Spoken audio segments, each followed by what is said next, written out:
जय सिया राम। दोस्तों, कैसे हैं आप सब। आपका मित्र, आपका प्रिय डॉक्टर मनोज शास्त्री बलाली। बहुत प्यार मिल रहा है आप लोगों से। आपने चैनल को 1000 से अधिक घंटे देखा है और लगभग 1000 के करीब सब्सक्राइबर हो चुके हैं। हमारी वीडियो में कोई एडिटिंग नहीं होती, हमारी वीडियो में कोई भी बात बनावटी नहीं होगी। इसी गारंटी के साथ आज हम आपको एक नए अध्याय के बारे में अवगत कराएंगे। वो कौन सा अध्याय है, इसके बारे में हम विस्तार से चर्चा करेंगे। आपको निर्णय सिंधु पुस्तक से उसका प्रमाण देने का प्रयत्न करेंगे। समाज में बहुत सी बातें ऐसी हैं जिनके ऊपर हम बिना सोचे बिना समझे विश्वास कर लेते हैं और बाद में हमें पता चलता है कि ये ऐसा कार्य कर सकते थे, नहीं कर सकते थे। मन में बहुत से विचार उत्पन्न होते हैं और उनमें सबसे मुख्य बात है तारा उदय अस्त होने के बारे में। लोगों के मन में एक बात आती है कि शुक्र अस्त हो गया, गुरु अस्त हो गया, ये नहीं कर सकते, वो नहीं कर सकते। क्या है गुरु शुक्र अस्त उदय, इसमें हमें क्या करना चाहिए, क्या नहीं करना चाहिए। गुरु और शुक्र दो तारे हैं जो पृथ्वी से जब भी दिखाई देते हैं। गुरु ग्रह देवताओं के जो बृहस्पति गुरु हैं उनसे संबंध रखता है। शुक्राचार्य दैत्यों के अधिपति जो गुरु थे उनसे संबंध रखता है। लेकिन इन दोनों को पूजा के लिए विशेष माना गया और गांव में तारा डूबना भी बोलते हैं। जो ग्रामीण क्षेत्र है वहाँ पे कहते हैं तारा डूब गया, अब अमुक कार्य नहीं होंगे। तो उसी चीज़ को लेकर के हम आपके सामने आज उपस्थित हुए हैं। यह पुस्तक देखिए, यह पुस्तक निर्णय सिंधु नाम की पुस्तक है और इसके अंदर पूरा यही प्रमाण दिया गया है। हर एक पूजा के बारे में निर्णय लेने के लिए इस पुस्तक का निर्माण किया गया है। अब हमने यहाँ पे अध्ययन करने के प्रयत्न किया, लोगों के फ़ोन आ रहे हैं। तो सबसे पहले तो मैं आपको यह क्लियर कर दूं कि गुरु शुक्र अस्त के अंदर कोई भी व्रत आप शुरू कर सकते हैं।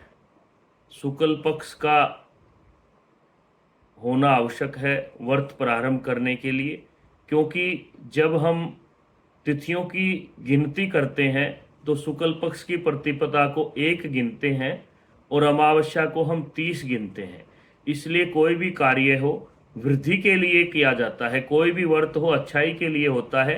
इसीलिए हमें हमेशा शुक्ल पक्ष की तिथि को, वार को लेकर के व्रत प्रारंभ करना है। गुरु शुक्र अस्त में इस तरह के कार्यों का कोई दोष नहीं लगता। यह जो पुस्तक है यह वास्तव में बहुत ही अमूल्य पुस्तक है और बहुत ज्ञानी जनों के द्वारा लिखी गई है। बहुत दुर्लभ है। इसको हमने कलकत्ता से मंगवाया ताकि ज्ञान की वृद्धि हो। अब हम अपने टॉपिक पे आते हैं। बात है गुरु शुक्र के अस्त की। अब यहाँ पे कहता है कि काल दृष्ट ग्रंथ में मल मास में वर्जन योग्य कहे गए कार्यों का हम वर्णन करते हैं।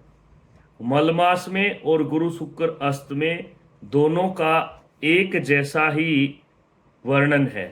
यहाँ पे लिखते हैं भृगु गुरु अस्त आदि वर्ज्यानि यन मलमासे। जो मलमास में निषेध है वही गुरु शुक्र अस्त में निषेध है। तो अभी गुरु शुक्र जैसे अस्त है तो हमें क्या करना चाहिए, क्या नहीं करना चाहिए, विस्तार से चर्चा करेंगे।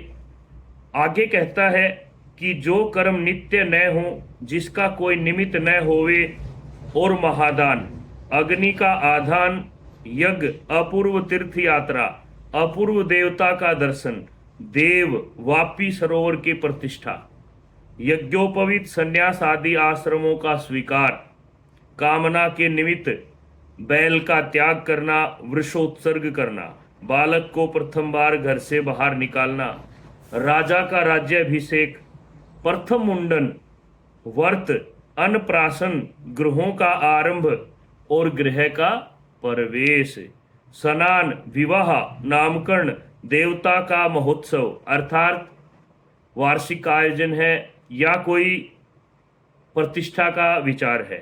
व्रत का आरंभ और पूर्ति, काम्य कर्म और पापों का प्रायश्चित मल मास में नहीं करना चाहिए। उपाकर्म और उत्सर्ग, उपाकर्म होता है यज्ञोपवीत जनेऊ की पूजा, उत्सर्ग होता है बैल आदि पुराने समय में गांव में सामूहिक रूप से छोड़े जाते थे। पवित्रियों का ग्रहण, दमन का अर्पण और हेमंत ऋतु का उत्सव, विष्णु शयन या करवट लेना, दुर्गा इंद्र का स्थापन, उत्थान, इंद्र की ध्वजा उठाना, ये सब मलमास या अधिक मास में न करें और गुरु शुक्र के अस्त में भी इन कार्यों को नहीं करना चाहिए। आगे लिखता है कि जो तिथि के पूर्वार्ध में गया हो, जो उत्तरार्ध में मरा हो, उत्तर मास क्षय मास दोनों मासों में जानना और वर्षगांठ भी वार्षिक समान जानना। अगर कोई आपके पिता दादा की वर्षोद्धि आती है तो उसको आप इसमें कर सकते हैं। आगे कहता है कि गुरु शुक्र के अस्त में जो कार्य मलमास में वर्जित है वही समझने चाहिए। अब बात आती है कि कौन सा व्रत नहीं करना चाहिए और कौन सा करना चाहिए। आगे लिखता है कि विवाह, वास्तु आदि देवताओं की प्रतिष्ठा, इन कर्मों को भी गुरु शुक्र के अस्त में नहीं करना चाहिए। अब प्रश्न आता है कौन से व्रत, चातुर्मास्य व्रत आए तो हम शुरू करेंगे। जैसे अभी देवशयनी एकादशी से चातुर्मास्य व्रत प्रारंभ होगा और वह लगभग तुलसी विवाह देवोठनी एकादशी तक चलेगा। अब इस दौरान हमें व्रत कौन से प्रारंभ नहीं करने चाहिए।